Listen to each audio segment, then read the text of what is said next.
So बच्चों, today we're going to start our special purpose book second, chapter number 11.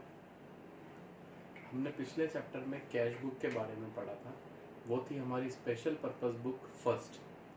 अब हम समझ रहे हैं कि अदर सब्सिडरी बुक्स कौन सी है या सब डिविजनल जर्नल जो हैं वो कौन से थे उनके बारे में।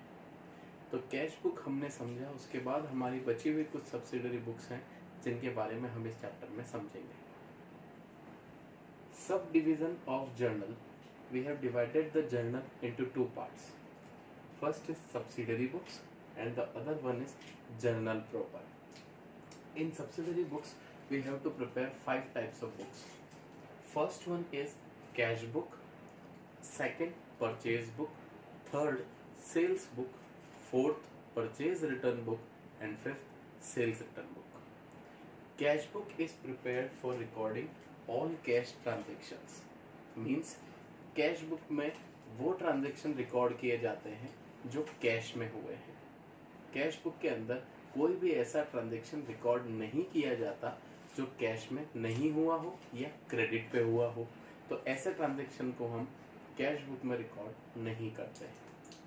सेकंड है हमारी subsidiary book purchase book. Purchase book में वही ट्रांजैक्शन लिखे जाते हैं जो क्रेडिट पर परचेज हुए हैं, मतलब वो खरीद जो आपने उधार पर की है वही परचेज बुक में रिकॉर्ड की जाएगी, क्योंकि अगर कैश में खरीद की है तो वो कैश बुक में रिकॉर्ड कर दी जाएगी। Now the third subsidiary book is sales book.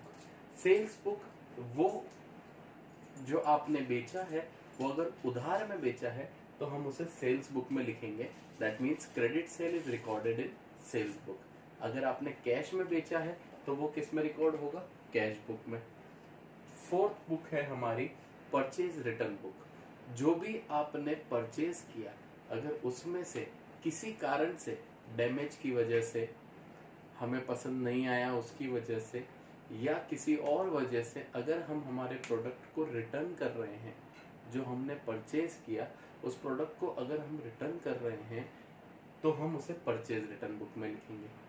अगर कैश में परचेज किया है और उसे हम रिटर्न कर रहे हैं तो फिर उसके बदले मुझे कैश वापस रिसीव होगा तो मैं उसे कैश बुक में रिकॉर्ड करूँगा। लेकिन अगर मैंने कोई उधार में परचेज की है जिसे मैं फिर से रिटर्न कर रहा हूँ तो मेरे उधार वाले हिसाब में से ही हिसाब माइनस होगा। तो whatever the credit purchases we have done, out of that credit purchase if we are going to return that particular credit purchase, then that credit purchase return would be recorded in purchase return book.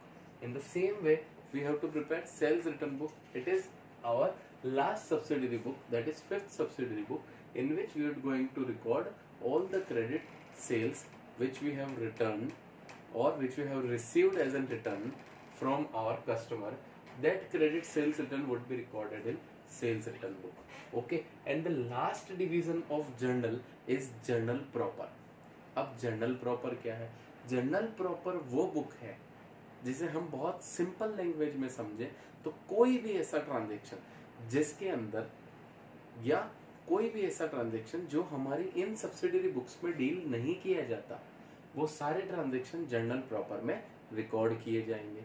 मतलब कोई भी ऐसा transaction जो ना cash book में record हो, ना purchase book में, ना सेल्स बुक में, ना परचेज रिटर्न में और ना ही सेल्स रिटर्न में। अगर इन पांचों सब्सिडरी बुक्स में से किसी भी बुक के अंदर, किसी भी सब्सिडरी बुक में अगर वो ट्रांजेक्शन नहीं आता है तो उस ट्रांजेक्शन को हम जर्नल प्रॉपर में रिकॉर्ड करेंगे। फॉर एग्जाम्पल, अगर मैंने मशीन खरीदी कैश में तो वो मेरी कैश बुक में आएगा, लेकिन अगर उधार में मशीन खरीदी तो फिर वो किस में जाएगा? हम उसे परचेज बुक में तो लिख नहीं सकते, क्योंकि मैंने मशीन परचेज की है, असेट परचेज किया है, मैंने मेरा स्टॉक या रीसेल के पर्पज से मैंने उस पर्टिकुलर असेट को परचेज नहीं किया, इसलिए वो मेरे लिए बिजनेस वाला पार्ट नहीं है। तो whatever the asset we have purchased in credit या on credit, that particular transaction is recorded in journal proper, क्योंकि ना मैं उसे परचेज बुक में लिख सकता हूँ और ना ही मैं उसे कैश बुक में लिख सकता हूँ, क्योंकि उधार पे खरीदा है।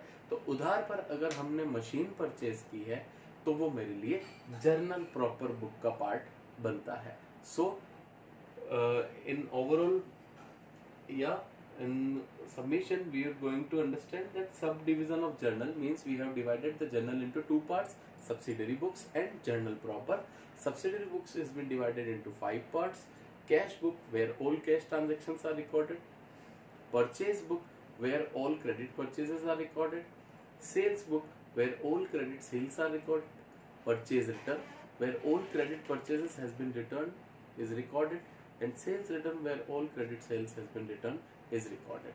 While other than these transactions, if any other transaction is happened in our organization, that is to be recorded in journal proper. तो ये था हमारा सब डिविजन ऑफ जर्नल. अब हम बढ़ते हैं आगे, जिसमें हम पढ़ेंगे फॉर्मेट कैसा होता है इन सब्सिडरी बुक्स का. We have done the chapter cash book in which we have understand the format in single cash book and double column cash book. Now we are going to understand the format of purchase book, sales book, purchase return and sales return. Format remains same. ऐसा ही format आपको सब में बनेगा, बस इतना सा हमें ध्यान रखना है कि रिकॉर्डिंग कैसी और किस तरह से यहाँ पर की जाती है. तो फॉर्मेट में कुछ ऐसा है कि पहला कॉलम हमारा बना हुआ है जिसमें हम डेट ऑफ ट्रांजेक्शन मेंशन करेंगे. दूसरा कॉलम है पर्टिकुलर्स, जहाँ पर पार्टी का नाम कि आपने किससे उधार खरीदा है, उस पार्टी का नाम और उसकी डिटेल कि आपने उधार में क्या क्या चीजें खरीदी और कितनी खरीदी, क्वांटिटी एंड प्राइस, वो आप यहाँ पर्टिकुलर्स में मेंशन करेंगे. फिर है इनवॉइस नंबर कि किस बिल नंबर पर आपने वो पर्टिकुलर प्रोडक्ट उनसे उधार पे खरीदा, वो बिल नंबर आप यहाँ मेंशन करेंगे. लेजर फोलियो में वो लेजर फोलियो मेंशन किया जाएगा जिस पार्टी का यहाँ पर नाम आप मेंशन करेंगे, उस रेस्पेक्टिव पार्टी का आपकी लेजर में कौन से पेज नंबर पर उसका अकाउंट बना हुआ है, वो लेजर फोलियो में यहाँ पर मेंशन किया जाता है. फिर आता है डिटेल्स. ये डिटेल्स हमारा कैलकुलेशन के लिए है, मतलब जो हम यहाँ पर वर्किंग करेंगे इसकी फाइनल वर्किंग को हम इन अलग अलग पार्ट्स में बाइफरगेट कर देंगे. कि मान लो मैंने 5 रजिस्टर 100 रुपए के खरीदे और 5 पेन 10 रुपए के खरीदे, तो 100 इंटू 5 500 रुपए, 100 इंटू 5 500 रुपए यहाँ मेंशन होंगे, और 5 पेन 10 रुपए के खरीदे तो 10 इंटू 5 50 रुपए यहाँ मेंशन होंगे. 500 प्लस 50 टोटल कॉस्ट हुई मेरी 550. अब इसको खरीदने में मैंने 20 रुपए का ऑटो किराया या फ्रेट पे किया, तो 500 यहाँ पर आएंगे, ये 20 भी यहीं ऐड होगा, 520 आएंगे. तो out of that 520, 500 belongs to cost and 20 belongs to freight and total is 520. ये हम बाइफरगेशन के लिए यहाँ पर बना रहे हैं, ताकि हम जब इसको प्रॉपर बाइफरगेट कर देंगे तो हमें पता रहेगा कि हमारे उस प्रोडक्ट की कॉस्ट कितनी है और उसे खरीदने पर फ्रेट कितना लगा, तो हम इसकी रेस्पेक्टिव जर्नल एंट्री पास करना हमारे लिए इजी होगा. तो अगर मैं परचेज बुक का फॉर्मेट की बात करूँ तो date, particular, invoice number, ledger folio, details और यहाँ कॉस्ट लिखा हुआ होगा, क्योंकि परचेज बुक में हमारे लिए कॉस्ट लगती है. फिर है फ्रेट और यहाँ टोटल. अगर मैं सेल्स बुक की बात करता हूँ, date, particular, invoice number, ledger folio, details, instead of cost वहाँ लिखना है हमें सेल वैल्यू. यहाँ आएगा फ्रेट और यहाँ आएगी उसकी टोटल. तो मैं एग्जांपल के तौर पर आपको बताता हूँ. For example, on 1st of January messrs ABZ enterprises से मैंने 5 register at ₹100 each, 5 pen at ₹10 each. ये 2 सामान मैंने एबीजेड एंटरप्राइजेस से परचेज किए. तो जब परचेज किए तो फिर मुझे यहाँ पर कॉस्ट लिखनी पड़ेगी, सेल वैल्यू नहीं लिखूंगा. तो अब मेरे ये कॉलम क्या होगा, कॉस्ट का. फिर इनवॉइस वैल्यू, मान लो एबीजेड एंटरप्राइजेस ने अपने बिल नंबर 10 पर मुझे वो बिल बनाकर दिया जिस पे मैंने ये सामान खरीदे. एबीजेड एंटरप्राइजेस मेरी बुक्स के अंदर पेज नंबर 3 पर बनाया गया है, तो मैं यहाँ लेजर फोलियो में 3 मेंशन करूंगा. कि आपके प्रैक्टिकल क्वेश्चंस के अंदर नहीं आएगा, अभी जो हम बुक्स में के अकॉर्डिंग क्वेश्चन करेंगे उनमें इसके अंदर कोई एंट्री फिलअप नहीं होगी.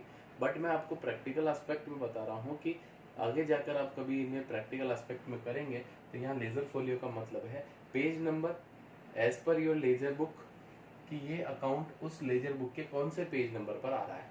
तो मैंने पेज नंबर 3 मेंशन कर दिया कि 3 नंबर पेज पर मैंने एबीजेड एंटरप्राइजेस का अकाउंट मेरी लेजर में बनाया हुआ है। अब हम डिटेल्स में क्या मेंशन करेंगे, 100 multiply by 5 500, 10 multiply by 5 50, total मिलाकर हुआ 550। मान लो कि इसमें मैंने 20 रुपए फ्रेट के भी पेड किए, एड फ्रेट 20, टोटल फिगर आया 570। डबल अंडरलाइन करेंगे क्योंकि इसकी टोटल हमें यहीं पर बाइफरगेट करनी है, तो ये टोटल आगे जाकर कैरी नहीं की जाएगी। तो एक पार्टी का नाम जैसे ही लिखा उसकी टोटल डिटेल्स में डबल अंडरलाइन कर दी जाएगी। जैसे ही डबल अंडरलाइन करोगे अब आपको इस 570 को बाइफरगेट करना है। आउट ऑफ दैट 570 आपकी कॉस्ट कितनी लगी, 550, आपका फ्रेट कितना लगा 20, और टोटल कितना हुआ 570। इसी तरह से आपके अगर कोई भी क्रेडिट की परचेजेस आपने की है तो वो आप इसी तरह से इसके नेक्स्ट कॉलम में, इसके नेक्स्ट एक लाइन छोड़कर अगली लाइन में फिर से आप उस क्रेडिट परचेज के बारे में इसी फॉर्मेट में पार्टी का नाम और उनकी डिटेल क्या क्या आपने खरीदा है, और अगर कोई फ्रेट या और कोई खर्चा अगर हुआ है खरीदने पर तो वो यहाँ पर मेंशन करेंगे, जिसका आप यहाँ पर अलग से एडिशनल कॉलम बना सकते हैं। तो वो उसी अकॉर्डिंग डील किया जाएगा कि हम उसे कैसे ट्रीट करेंगे, जिसका बाइफरगेशन हम कर पाए। अभी मैं आपको इसकी एक फाइनल जर्नल एंट्री के साथ ये क्लियर कर देता हूँ कि हम किस तरह से इसकी वर्किंग आगे जाकर जर्नल में हम इसे पोस्टिंग कैसे की जा सकती है, या हम इस परचेज बुक को देखकर हम इसकी इन जनरल टोटल मिलाकर पूरे मंथ के एंड में एक ही एंट्री में कैसे डील कर सकते हैं उसे समझेंगे। तो सबसे पहले ये समझते हैं कि जैसे परचेज बुक बनी है वैसे ही सेल्स बुक बनेगी, वैसे ही परचेज रिटर्न और वही सेल्स रिटर्न बनेगी। फर्क इतना सा रहेगा कि अगर वो सेल्स बुक है तो यहाँ कॉस्ट की जगह वर्ड आ जाएगा sale value, otherwise working and formatting same है, इसी अकॉर्डिंग आपको वर्क करना है। मैं अब इस ट्रांजेक्शन की अगर मैं आपको मंथ एंड पर 31 जनवरी पर मुझे एंट्री पास करनी है तो इस ट्रांजेक्शन की एंट्री क्या होगी, परचेज कितने की है 550, तो मेरी बुक में एंट्री होगी परचेजेस अकाउंट डेबिट 550 रुपए, फ्रेट की टोटल कितनी आ रही है 20, फ्रेट अकाउंट डेबिट 20 रुपए, और ये 570 रुपए हमसे कौन मांगता है, एबीजेड एंटरप्राइजेज। ये हमारा उधार की है, इसलिए मैं यहाँ कैश वगैरह नहीं लिख रहा हूँ, क्योंकि अगर ये उधार की है इसीलिए मैंने इसे परचेज बुक में लिखा है। अगर ये कैश की होती तो मैं इसे कैश बुक में लिखता। तो ये परचेज बुक में आ रही है, इसका मतलब क्या है, क्रेडिट परचेज है। और जब भी क्रेडिट परचेज होगी तो जिससे भी उधार खरीदा है वो रेस्पेक्टिव क्रेडिटर मेरे यहाँ पर मेंशन होगा। तो ये 570 का हिसाब किससे है, एबीजेड एंटरप्राइजेस टू एबीजेड एंटरप्राइजेस अकाउंट 570। मान लो इसके नीचे एक दो एक ट्रांजेक्शन और हैं, ठीक है। मान लो ट्रांजेक्शन है एक 200 रुपए कॉस्ट, 10 रुपए फ्रेट, 210, और पार्टी का नाम है से शिव इंटरनेशनल, ये एक फर्म है। तो आपकी इधर की टोटल कितनी हो गई, कॉस्ट की 550 और 200 750, 20 और 10 30, 570 और 280 सॉरी 780। तो एंट्री क्या हो गई, परचेजेस अकाउंट डेबिट 550 और 200 कितने हो गए 750 से परचेजेस को डेबिट किया जाएगा। फ्रेट कितना हो गया 20 प्लस 10 30 रुपए से फ्रेट को डेबिट किया जाएगा। और आपकी टोटल कितनी है 210 तो है शिव इंटरनेशनल का, और 570 बकाया है आपका एबीजेड एंटरप्राइजेस का। तो एबीजेड एंटरप्राइजेस में तो 570 टू शिव इंटरनेशनल कितने रुपए है 210। अब आप टोटल चेक कर लेते हैं, 750 और 30 780, 570 और 210 780। तो डेबिट और क्रेडिट की टोटल बराबर हुई। इसी तरह से जिस तरह से मैंने आपको परचेज बुक की फॉर्मेटिंग और परचेज बुक को नोट करना बताया कि कैसे हम इसे हमारे परचेज बुक के अंदर मेंशन करेंगे, कैसे इसकी रिकॉर्डिंग होनी चाहिए, वो हमने समझा। साथ ही हमने समझा कि आफ्टर रिकॉर्डिंग अगर मुझे मंथ एंड पर जर्नल एंट्री पास करनी है तो मैं इन टोटल जर्नल एंट्री कैसे पास कर सकता हूँ।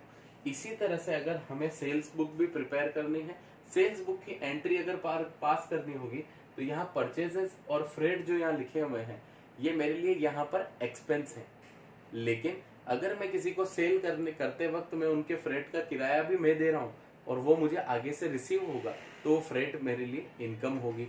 तो मेरे लिए जर्नल एंट्री क्या होगी कि पार्टी जिनसे मैंने उधार पर माल बेचा है वो मेरे लिए डेटर बनेंगे, मैं उनसे पैसा मांगता हूँ तो एंट्री हो जाएगी मेरे लिए, मान लो एबीजेड एंटरप्राइज और शिव इंटरनेशनल को मैंने उधार पर माल बेचा इतने ही रुपए का, तो मेरी एंट्री क्या होगी, ABZ enterprises account debit, Shiv international account debit to sales account to freight account, और एंट्री इसी अकॉर्डिंग डील की जाएगी। बिकॉज सेल्स और फ्रेट मेरे लिए इनकम होंगे, एबीजेड एंटरप्राइजेस और शिवम इंटरनेशनल मेरे लिए डेटर होंगे जिनसे मुझे आने वाले टाइम में पैसा मिलेगा। इसी अकॉर्डिंग सेल्स बुक की एंट्रीज होंगी, इसी according purchase book, purchase return and sales return की एंट्रीज भी हम पास करेंगे।